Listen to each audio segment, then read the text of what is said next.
The stagecoach wheels churned through the dust of the Nebraska territory, carrying 23-year-old Eleanor Whitmore toward what she hoped would be a new life. Her calloused hands smoothed the worn fabric of her traveling dress as she clutched the letter from Thomas Brennan, the rancher who had agreed to marry her sight unseen. The advertisement in the Boston Herald had promised a good Christian home for a woman of virtue, and Eleanor, with nowhere else to turn after her father's debts consumed their family farm, had answered. The other passengers, a traveling salesman and an elderly minister, dozed fitfully as the coach bounced along the rutted trail. Eleanor pressed her face to the dusty window, watching the endless prairie grass wave like an ocean under the late afternoon sun. She had never seen such vast emptiness, such haunting beauty. Before we continue with Eleanor's incredible journey, if you're enjoying this story, please hit that like button and subscribe to help me reach my first 50 subscribers. Your support means everything and helps me bring you more epic Western romance tales. Now, let's get back to the story. The attack came without warning. War cries split the air as painted warriors on horseback surrounded the stagecoach.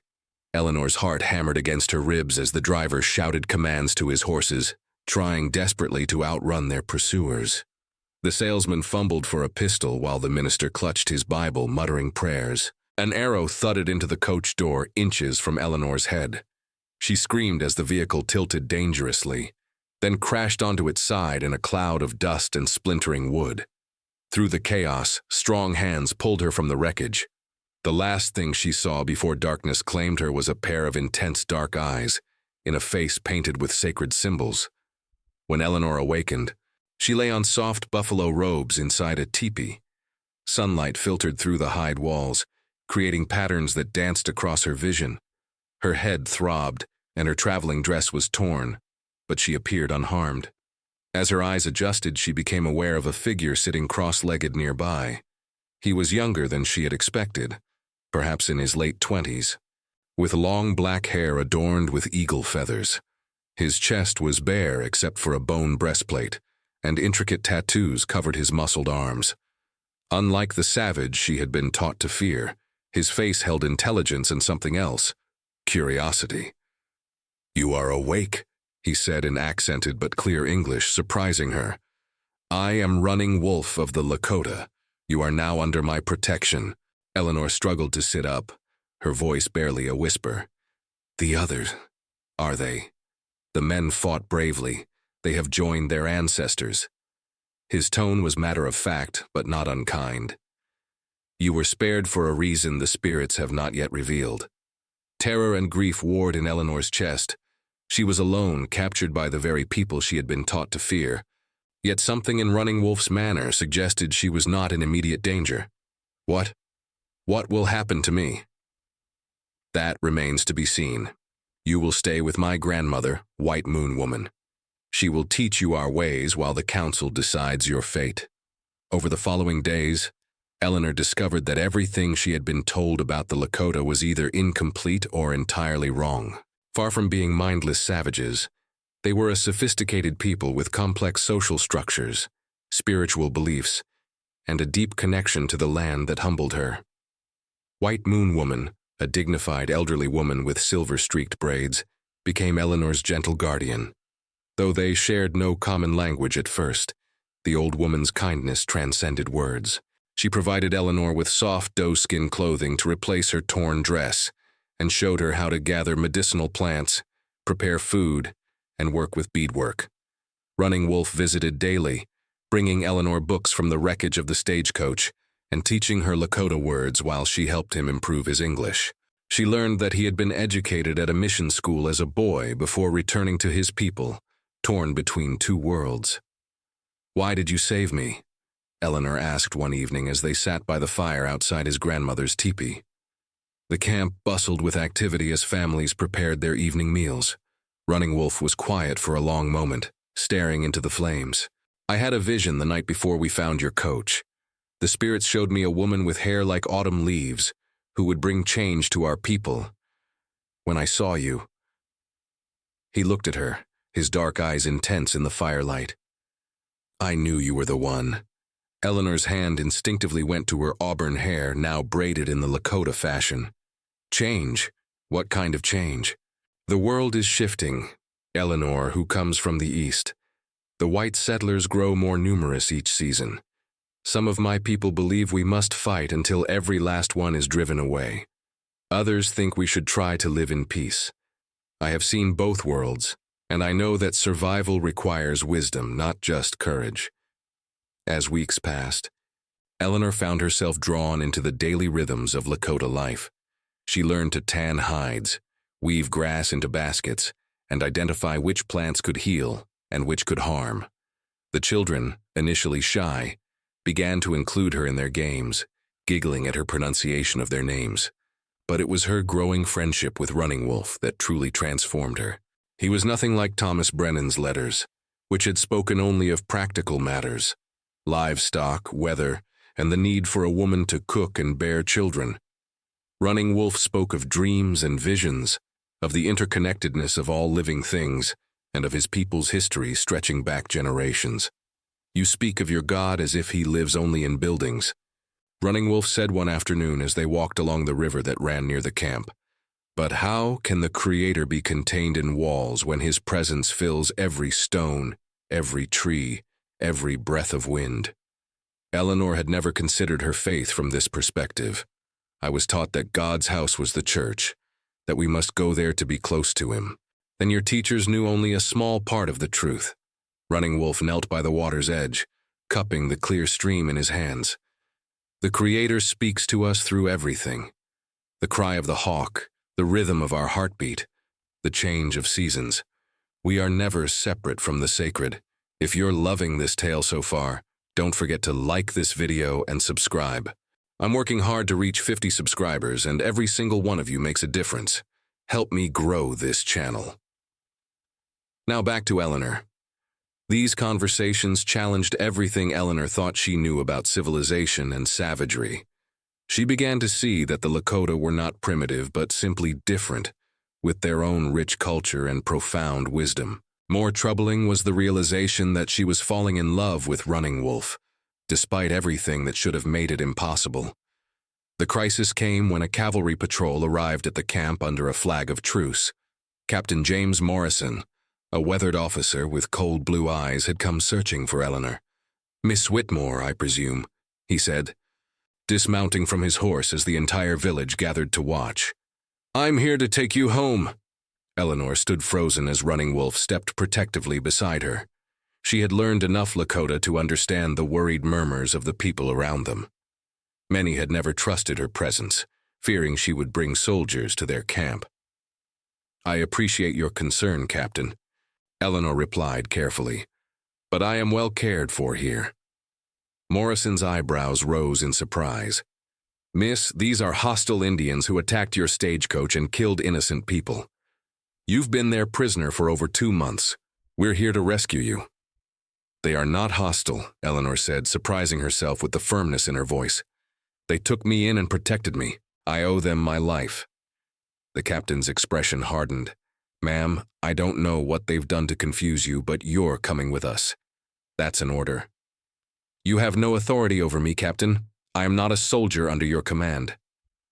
Running Wolf spoke quietly in Lakota to Chief Spotted Eagle, who had approached with several other tribal leaders. Eleanor caught enough words to understand they were discussing her status within the tribe. Chief Spotted Eagle, a man of perhaps 50 winters with deep lines carved by weather and wisdom, stepped forward.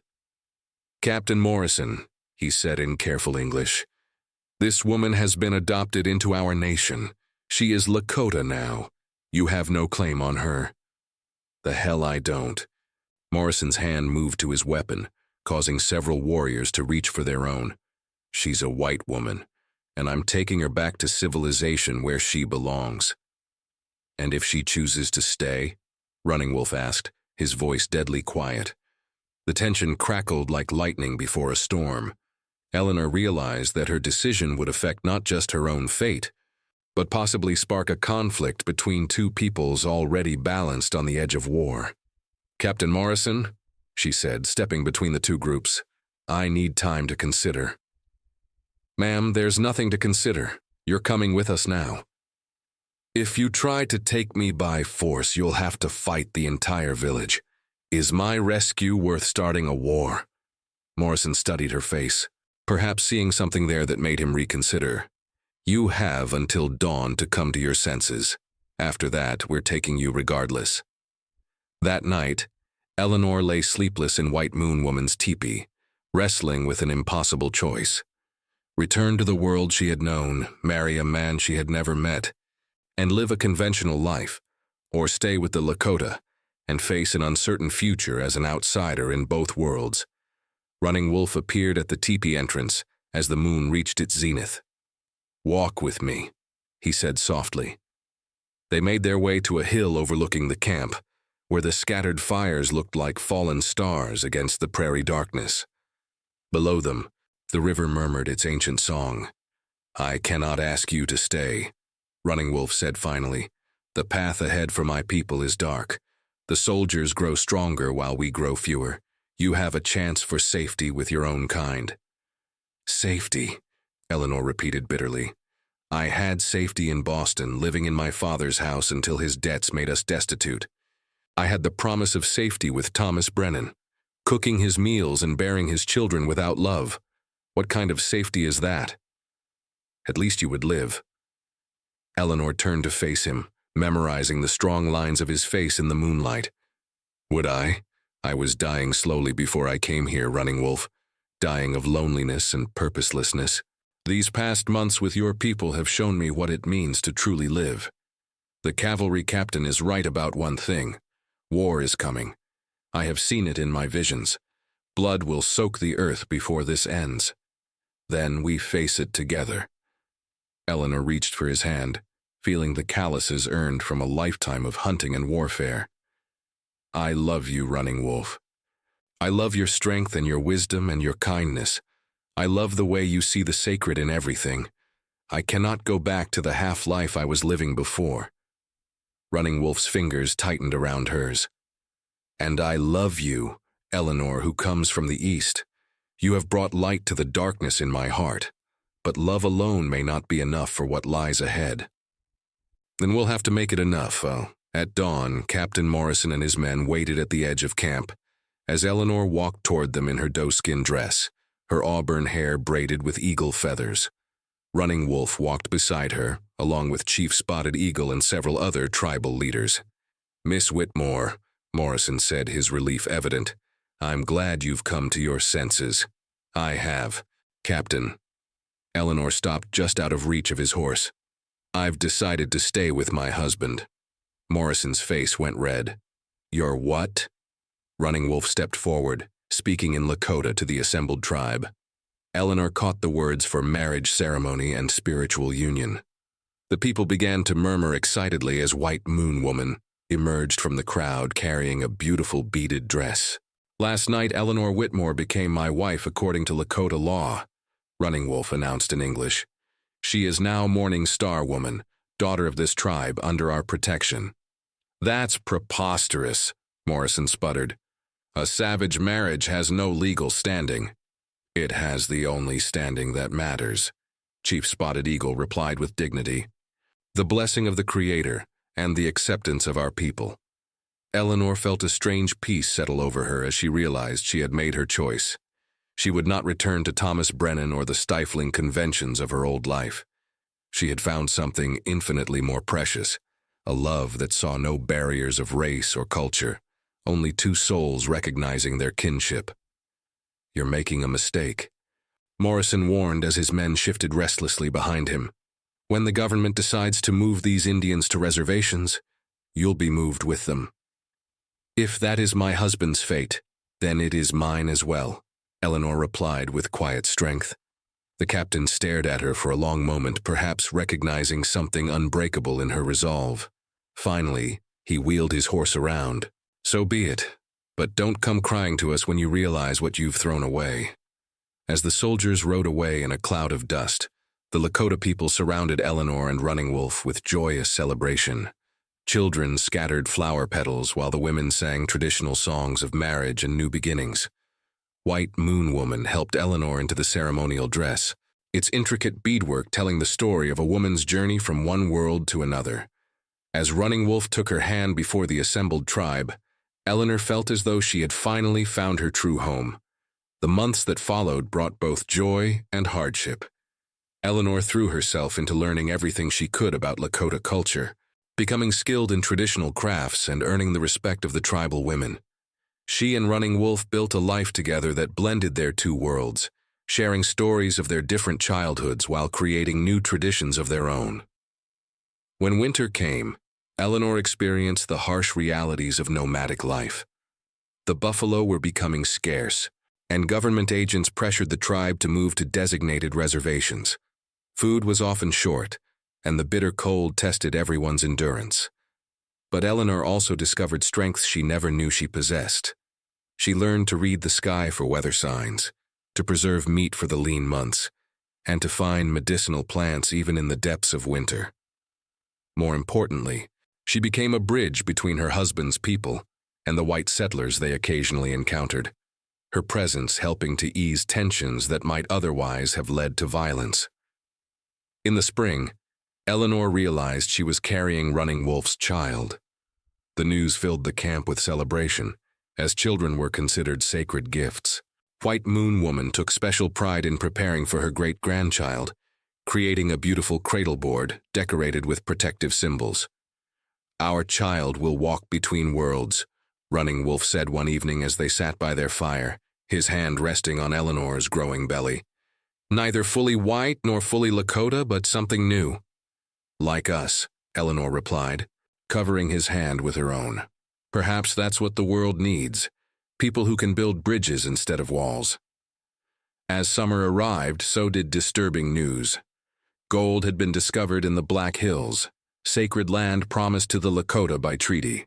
Miners and settlers poured into the territory despite government agreements, and tensions escalated rapidly. Chief Spotted Eagle called a council to discuss their options. Eleanor, now fluent in Lakota and recognized as a full member of the tribe, was invited to participate, an honor rarely granted to women. "The white leaders speak with forked tongues," declared one of the war chiefs. "They promise us the Black Hills forever, then allow their people to dig for gold in our most sacred places. We must drive them out with force and bring the full might of the U.S. Army down upon our people," Running Wolf countered. "I have lived in both worlds. The whites have numbers and weapons we cannot match in direct warfare." Eleanor listened to the heated debate, understanding the impossible position her adopted people faced. Everything about their traditional way of life was under threat, yet resistance seemed to promise only destruction. "May I speak?" she asked quietly. The council fell silent. It was unprecedented for a woman, especially one born white, to address such a gathering, but Chief Spotted Eagle nodded his permission. "I have walked the white man's roads and lived in his cities," Eleanor began, standing with quiet dignity. "I have also learned the wisdom of the Lakota, felt the Creator's presence in the wind and the buffalo grass. I know the strengths and weaknesses of both peoples." She paused, gathering her thoughts as every eye in the circle focused on her. "The white soldiers are many, but they do not know this land as you do. They fight for conquest, while you fight for survival. That gives you advantages they cannot understand." "What are you suggesting?" asked Chief Spotted Eagle. "Do not meet them in open battle where their numbers tell. Use the land itself as your ally. Strike swift and hard, then vanish like the wind. Make them fear the very ground they walk on, but always leave them a path to retreat. A cornered animal fights most desperately." One of the younger warriors scoffed. "You would have us run like rabbits?" "I would have you survive like wolves," Eleanor replied firmly. "Wolves do not attack a larger predator head-on. They circle, they wait, they strike when the moment is right. They think beyond the next hunt to the survival of the pack." Running Wolf looked at his wife with new respect. "And if we cannot drive them away? If more soldiers come?" Eleanor placed her hand on her belly, feeling the child stir within. "Then we ensure our children have a future, even if it is not the future we would choose. We adapt without losing who we are." The debate continued long into the night, but Eleanor's words had planted seeds of strategic thinking in minds conditioned to honor and direct confrontation. When the council finally ended, several of the war chiefs approached her with grudging respect. "Morning Star Woman speaks with wisdom," admitted Red Hawk, one of the most influential warriors. "Perhaps the spirits did indeed send her to guide us through these dark times." As autumn painted the prairie in brilliant colors, Eleanor gave birth to a son. Running Wolf held the tiny bundle with wonder, tracing the baby's features that blended his strong jaw with Eleanor's delicate nose. "He will be called Two Spirits," White Moon Woman announced, studying the infant with the knowing eyes of someone who had delivered dozens of babies. "He carries the best of both worlds within him." Thank you so much for reading while listening to this story. If you enjoyed it, please smash that like button and subscribe to help me reach my goal of 50 subscribers. Your support helps me create more amazing Western romance stories for you. What did you think of this story? Let me know in the comments below. Eleanor cradled her son, marveling at the perfect miniature person she and Running Wolf had created. Two spirits. The name felt right, carrying the hope that their child might indeed help bridge the growing divide between two peoples who seemed destined for conflict. Years later, when historians would write about the Indian Wars and the closing of the frontier, few would mention Eleanor Whitmore Morrison, the mail-order bride who chose love over safety and became Morning Star Woman of the Lakota. But her influence rippled through generations as her children and grandchildren carried forward her vision of a world where differences could be celebrated rather than feared, where bridges could be built across any divide if people had the courage to try.